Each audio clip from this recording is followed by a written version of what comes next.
Okay, so in the last video we looked at the same graph and we just counted up. We're going to prove that our gradient in this instance is 1 using two different points from what we did before, using a modified version of the rise over run equation. So it's still rise over run, but this time it's going to be written as y2 minus y1 divided by x2 minus x1. Now, people find this very confusing, and the reason they find it confusing is because it has so many pronumerals in it.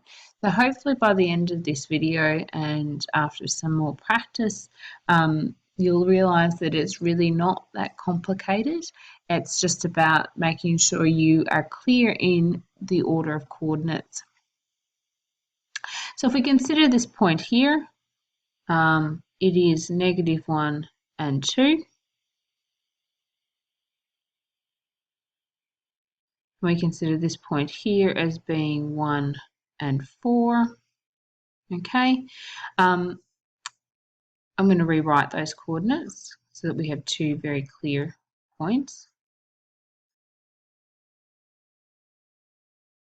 Okay, the first thing we need to do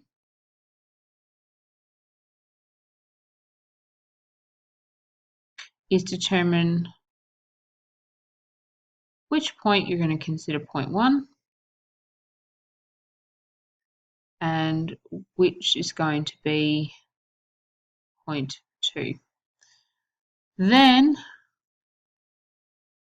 we substitute, or maybe it's easier to label to start with. Label with the x and y's, substitute and solve.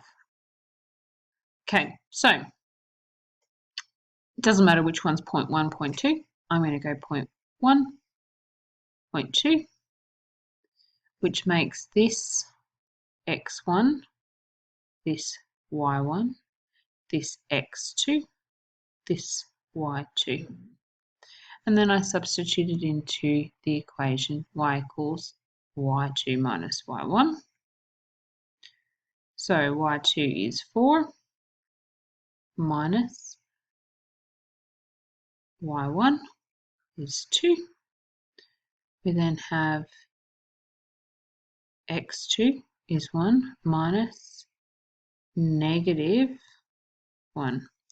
Now, just before we continue, just a reminder that when we have a minus and a negative, that becomes a plus. Okay, remember your rules for your negative numbers. So we end up with 4 take away 2 is 2. 1 plus 1 is 2. Our gradient is 1. If we were to we were given another 2 points, just any 2 points will do. I'll go 3, 4, and 7 minus 1. Again, we do the same thing as we did before. Point 1, point 2,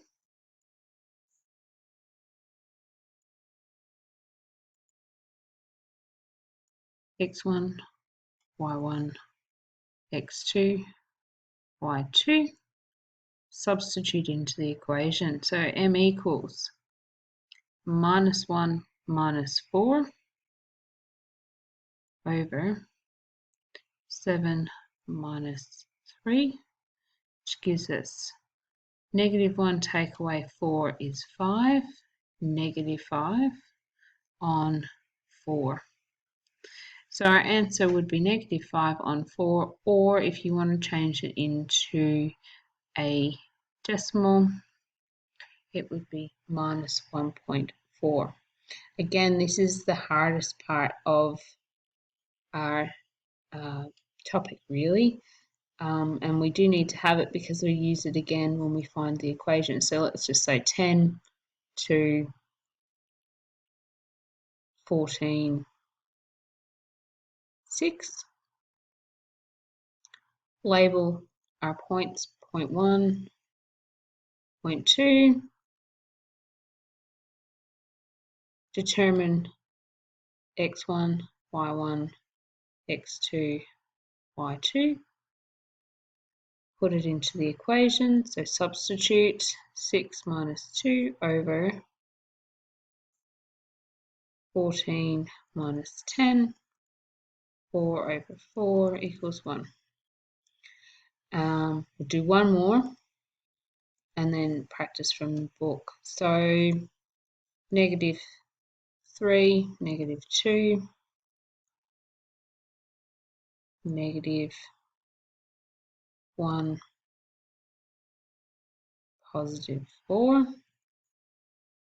Put it into again, 0.1, 0.2, x1, y1, x2, y2, substitute into the equation, 4 minus 2 over -1 minus 3 gives us, remembering a negative and a negative makes a positive, 6 over 2 gives us a gradient of 3.